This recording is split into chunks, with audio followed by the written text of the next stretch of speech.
সূরা কিরাত শিক্ষা দিলেন, এটাও সদকা জারিয়ার মধ্যে গণ্য হবে রে মুসলমান। কাউকে একটা কোরআন শরীফ কিনে দিলেন, এটাও সদকা জারিয়া হিসেবে গণ্য হবে।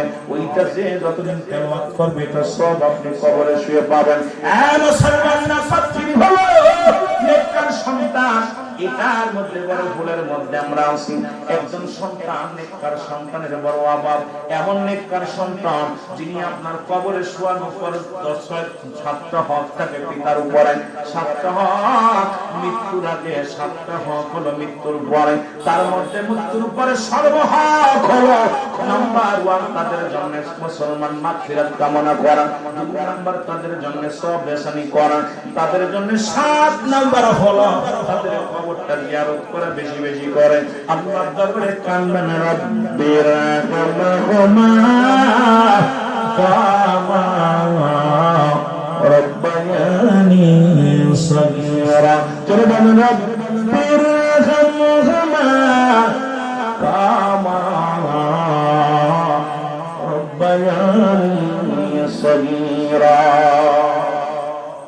এই সন্তানের অভাব, এই দোয়া করা সন্তানের স্বভাব। এখন পুরা কপাল্লা হুজুররা পড়ালেখা করাইতেছে আর বড় শখ করে দিছে, মাদ্রাসায় পড়তে দিচ্ছেন, ছেলে আলেম হবে, আমার জানালা পড়বে, দোয়া করবে। 2 মাস পরে এসে বাপের কবি আব্বা জানা নামাজ পড়ে দোয়া করা তো জায়েজ নাই, মুনাজাত করা তো জায়েজ নাই। অথচ তাদের কিতাব, ওই মৌলবীদের কিতাব ফতোয়ায়ে দেওবন্দের মধ্যে 2য় খণ্ড 24 নম্বর পৃষ্ঠা, লেখক হচ্ছে আল্লামা শফিক আহমেদ, কিতাবের নাম ফতোয়ায়ে দেওবন্দ। এর মুসলমান দেওবন্দ মাদ্রাসার কিতাব যিনি পড়াইছেন, লেখক হচ্ছে মুফতি শফিক আহমেদ। আমার বাবারা কওমি অঙ্গনের যিনি জনক, ভালো করে শুনালেন। তিনি বললেন, কি বললেন? 5 ওয়াক্ত নামাজ আদায় করে জিয়ারত করে সর্বহালাতে আল্লাহর দরবারে 2টি হাত উঠায় দোয়া করা উত্তম, এক মুসলমান উত্তম মুস্তাহাব। এর মুসলমান শোনেন, শরীয়তের কিবলা হলো কাবা, দুজানের কিবলা রাহমাতুল লিল আলামিন, মুনাজাতের কিবলা হলো আরশে আজিম। মুসলমান এখন না চিনার কারণে এর মৌলবীরা গ্রামে গ্রামে বিক্রি করে। মুসলমান দেখবেন বাড়ি বাড়ি উস্তাদ দেখতেছে ধরাইয়া, বস্তা দিছে ধরাইয়া, তাই না এই গ্রাম থেকে চাউল উঠায় না, বিক্রি করতে লজ্জা লাগে না, হাত উঠাইতে লজ্জা লাগে, এটা বড় কষ্ট হয় রে মুসলমান। দেখবেন বেতন মাসে বেতন নিতে লজ্জা করে না, মানুষের বাড়িতে ধান পাট উঠাইতে লজ্জা লাগে না, মানুষের কাছে হাত পেতে ভিক্ষারি চামড়া টাকা নিতে লজ্জা করে না। যত ফতোয়া আছে আল্লাহর দরবারে হাত উঠাইতে গেলে জোরে বলেন ঠিক কিনা? আমাদের দিক দেখলাম সন্ধ্যা লাগলে এই দিন দিলাম 20 গ্রাম দিলাম, যায় দেখি সন্ধ্যার আগ দিয়ে মানে মুনাজাত করছে সব, 4জন 5জন একটা বয়া বয়া মোমবাতি জ্বালায় জ্বালায় মুনাজাত করছে।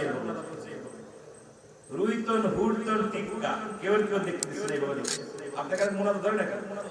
এই কথা বলে ধরে মুনাজাত ধরে। এই মৌলবীদের সুতাদে পেটানোর দরকার, যে মৌলবী এই মুনাজাতের বিরোধিতা না করে। এই মৌলবী একজন তাদের কাছে যায় না, অথচ বাবা মার জন্য দোয়া করবে, হাত উঠে না।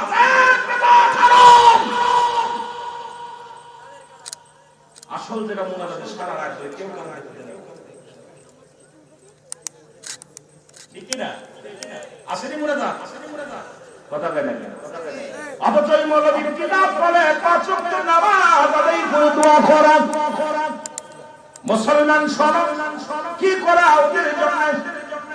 মুসলমান জিয়ারত করে সর্বহালাতে আল্লাহর দরবারে 2টি হাত উঠায় দোয়া করা উত্তম। সুবহানাল্লাহ। আরো জোরে বলো। ও মুসলমান, আমি এই বিষয়ে একটা একবারে বিশাল বিরাট 2 ঘন্টার উপর আলোচনা করেছি। মুসলমান একটা মিডিয়ার মধ্যে দেখবেন এখানে আলোচনা ওই রাসূলের উপরে দরুদ পড়া এবং মুনাজাত নিয়ে লম্বা চওড়া আলোচনা করেছি রে বাবা। এখন যে বিষয় জানতেছিলাম, মৃত্যুর পরে 7টা হক এই বাবা মার জন্য দোয়া করা বন্ধ করে দিয়েছে রাসূল আকরাম সাল্লাল্লাহু আলাইহি ওয়াসাল্লাম। সাহাবীদেরকে বললেন, সাহাবীরা গো, আমি কি তোমাদের এমন একটা শিক্ষা দিব যা করলে তোমরা কি কবুল হজের সওয়াব পাইবা। সাহাবীরা বলে ইয়া রাসূলুল্লাহ ইয়া হাবিবাল্লাহ, কি সেই আমলটা? বলে তোমাদের পিতামাতা যারা দুনিয়ার মধ্যে আছে বাড়িতে সালাম দিবা, আসসালামু আলাইকুম বাবা, আসসালামু আলাইকুম মা, তোমার আমল নামায় একটা কবুল হজের সওয়াব লেখা হয়ে যাবে। জোরে বলেন মারহাবা। সাহাবীরাও কাঁদতেছে কিছু, হুজুর এই কথা যদি আগে জানতাম, আজ কদিন আগে আমার আব্বা চলে গেছে, মা চলে গেছে। সাহাবীদের ভিতরে প্রতিযোগিতা ছিল আমল নিয়ে, আর আমাদের ভিতরে প্রতিযোগিতা বাড়ি বাড়ি নিয়ে। কথা বুঝছেন? সাহাবীদের ভিতরে প্রতিযোগিতা ছিল কে কত আমল করবে, কে কত রাসূলকে ভালোবাসবে, কে কার চাইতে বেশি ইবাদত করতে পারবে, এই প্রতিযোগিতা ছিল তাদের মধ্যে। আর আমাদের মধ্যে প্রতিযোগিতা, আরে কুদ্দুস মিয়া এক বাড়ি করছে, কাদের ভাই কইরা একটা বাড়ি আমার করতে পারে। ঠিক কি না?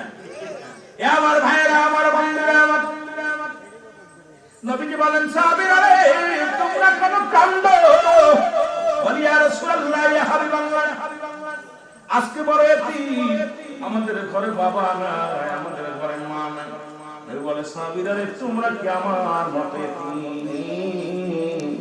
আমি নবী মাত্র 6 মাস যখন মার গর্ভে বাবারে হারাইলাম, যখন 6 বছর 7 মাস তখন মারে হারাইলাম, 6 বছর 6 মাস যখন মাকে হারাইলাম, যখন 6 বছর 7 মাস তখন আমার দাদা আবু তালিবকে হারাইলাম, আব্দুল মুত্তালিবকে হারাইলাম।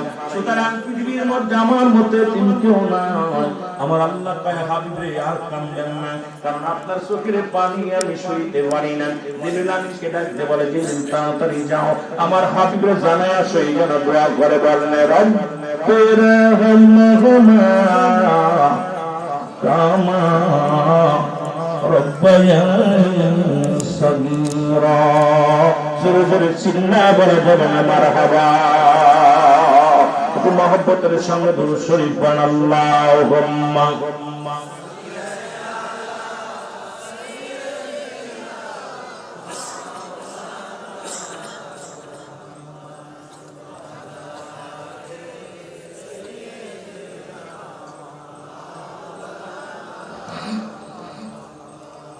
ওয়ালা আলি সাইয়্যিদিনা।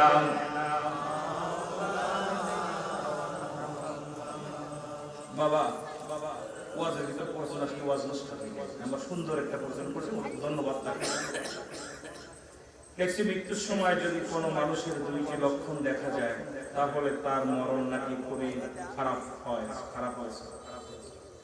সব কথা হলো সারা জীবনে ইবাদত বন্দেগী করেছি, যদি মৃত্যুর সময় কালেমা নসিবে না হয় কপালে। এই যে রাসূল পাক সাল্লাল্লাহু আলাইহি ওয়াসাল্লাম বলছে যখন কোনো মানুষ মৃত্যু সজ্জায় সজ্জিত হয় তার পাশে বেশি বেশি দোয়া কালাম করে। সুবহানাল্লাহ বলেন, আরো জোরে, আরো জোরে। আর ইমানদারের মৃত্যুটা পরে আমি অনেক আলোচনা শুনছেন আপনি, এই মৃত্যু বিষয়ে আমি অনেকগুলো গেছে মৃত্যুর আলামত নিয়ে, কবরের আলামত নিয়ে, মৃত্যু ব্যক্তির এই বিষয় নিয়ে যে কি রকম মৃত্যু হবে এটা নিয়ে অনেক আলোচনা আছে, আপনি দেখবেন। এই জন্য আমাদের সর্বোপরি ঈমানটা, যেমন গাউসে পাককে জিজ্ঞাসা করলে এক বুড়ি এসে কয়, এ গাউসে পাক, আমি তোমার কাছে জানতে চাই তোমার মুখেও দাঁড়িয়ে আমার ছাগলের মুখেও দাঁড়িয়ে। ছাগলের একটা ছাগল, বুড়িমা ছাগল ছিল। গাউসে পাক তোমার কাছে জানতে চাই তোমার মুখেও দাঁড়িয়ে আছে আমার ছাগলের মুখেও দাঁড়িয়ে আছে, পশুর মুখেও দাঁড়িয়ে আছে, আর কোন দাড়ির মধ্যে বেশি? গাউসে পাক বলে বুড়িমা আমি আজকে আমি উত্তর দিতে পারছি না। কত বড় জ্ঞানী মানুষ, আমরা তো সব পণ্ডিত, অ্যারিস্টটল সক্রেটিস বই লেখাপড় বলছে নো দাইছেন, নিজেকে নিজে চিন্তা হবে, নিজের নফসকে চিন্তা হবে, কারণ শরীর আপনাকে প্রসিদ্ধ করতে হবে।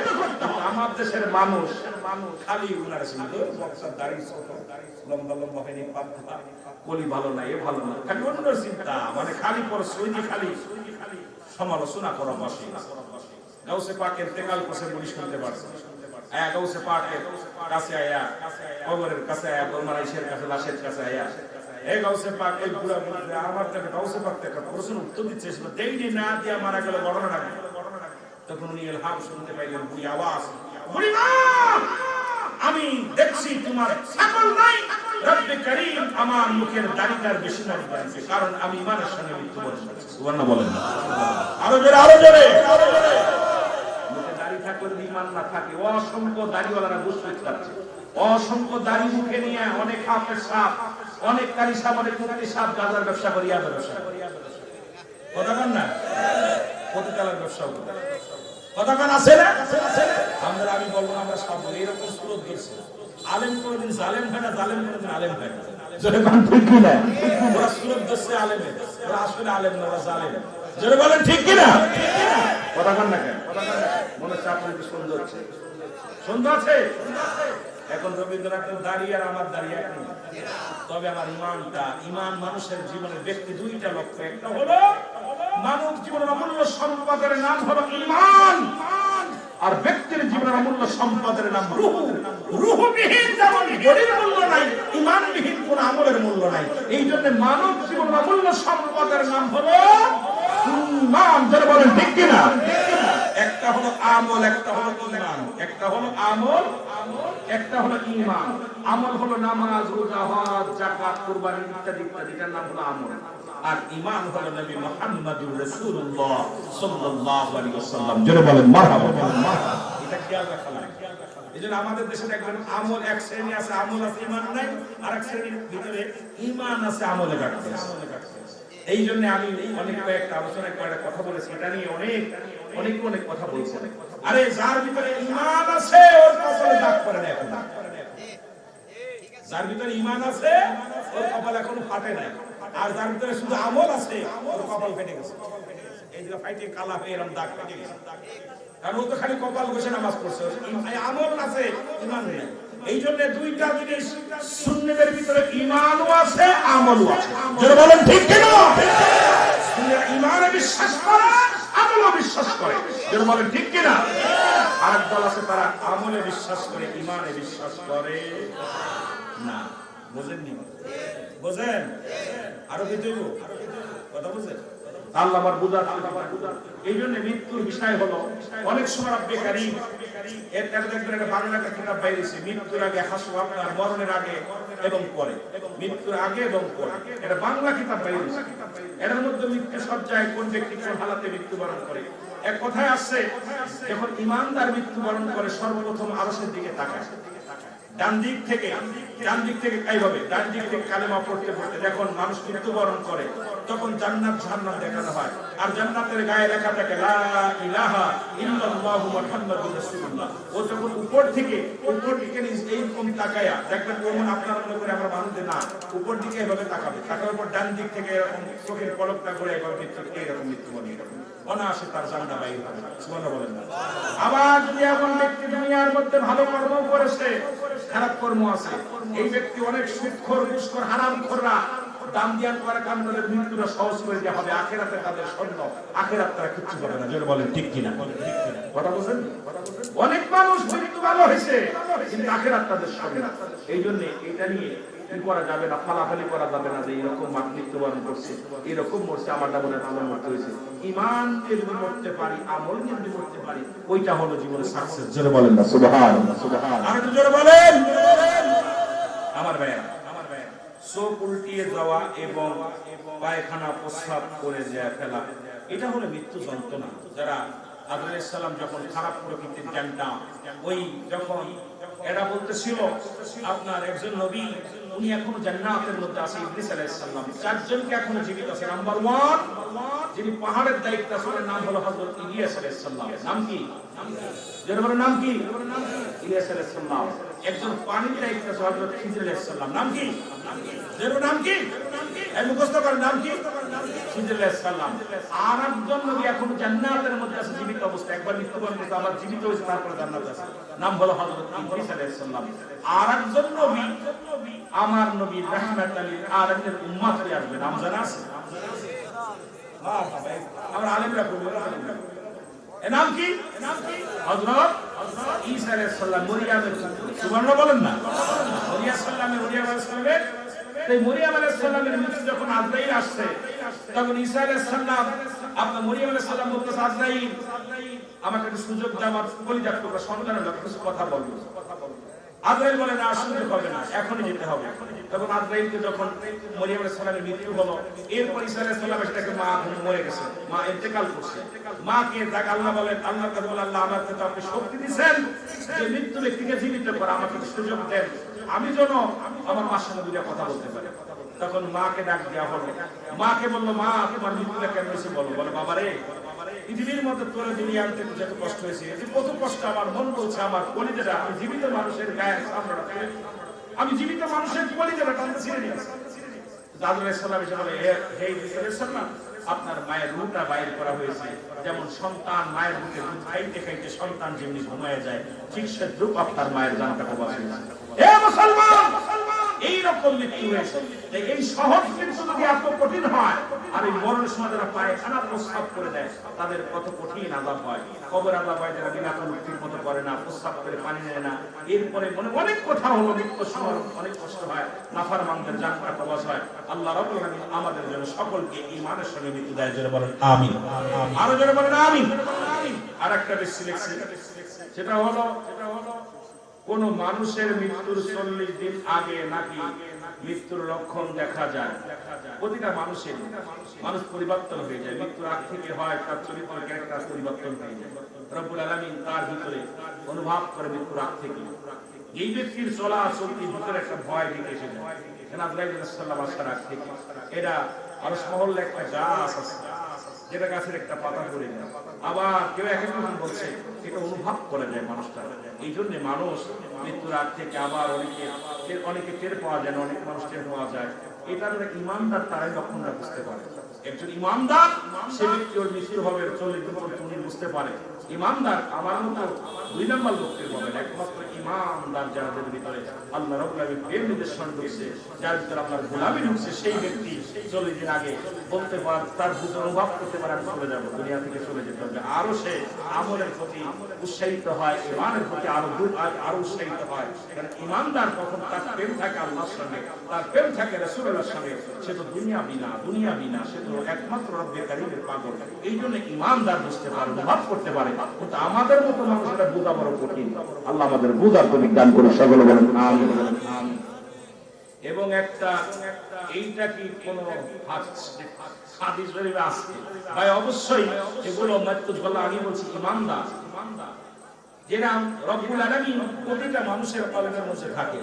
আল্লাহ বলে ফি আনফুসিকুম ফালা, বান্দা বান্দীগণ আমি তোমাদের মধ্যে আছি। আল্লাহ কোথায় থাকে? আল্লাহ থাকে মুমিনের কলবে। কোথায় থাকে? মসজিদে। কোথায় থাকে? মন্দিরে, গাছপালা, আমতলা। আল্লাহ থাকে এই মানুষগুলো, যে মানুষগুলো আল্লাহ হয়ে যায়, আল্লাহ কলবের মধ্যে। আর মানবদের বান্ধুদের নিচে একটা গোস্ত, আর হাড্ডি নিচে একটা গোস্ত। আরবিতে বলে কলব, ইংলিশে বলে হার্ট, বাংলায় বলে হৃৎপিণ্ড। এটা যাদের পবিত্র সমস্ত, আরবিতে বলে কলব, এটা যাদের পবিত্র সমস্ত দেহরাজ্য পবিত্র। আর এইটা যারা পবিত্র করতে পারছে, এদের এই মুরতাদের যাদের জিন্দা হয়ে গেছে, এদের ভিতরে আল্লাহ রাসূলের প্রেম ঢুকে গেছে, এরাই সবকিছু অনুভব করতে পারে। যে বলেন ঠিক কিনা? এই জন্য এই সমস্ত মানুষের কাছে আসে ইলহাম, নবীদের কাছে আসে ওহী। এই জন্য এই মানুষগুলো যারা আল্লাহ ওয়ালা হয়ে যায়, এদের তো দুনিয়ার মধ্যে বড় বড় ভাগ্যবান। আর যারা এই জালিম হয়ে যায়, এদের তো দুনিয়াতেও কষ্ট, আখিরাতেও কষ্ট। দুনিয়া হয়তো কিছুদিন সুখে শান্তিতে থাকবে, কিন্তু ভবিষ্যৎ প্রজন্ম ওই কবরের জগৎটা বড় ভয়ঙ্কর। জোরে বলেন আল্লাহু আকবার। আর একটু জোরে বলেন আল্লাহু আকবার। একটু মুহাব্বতের সঙ্গে দুরূদ শরীফ পড়েন আল্লাহুম্মা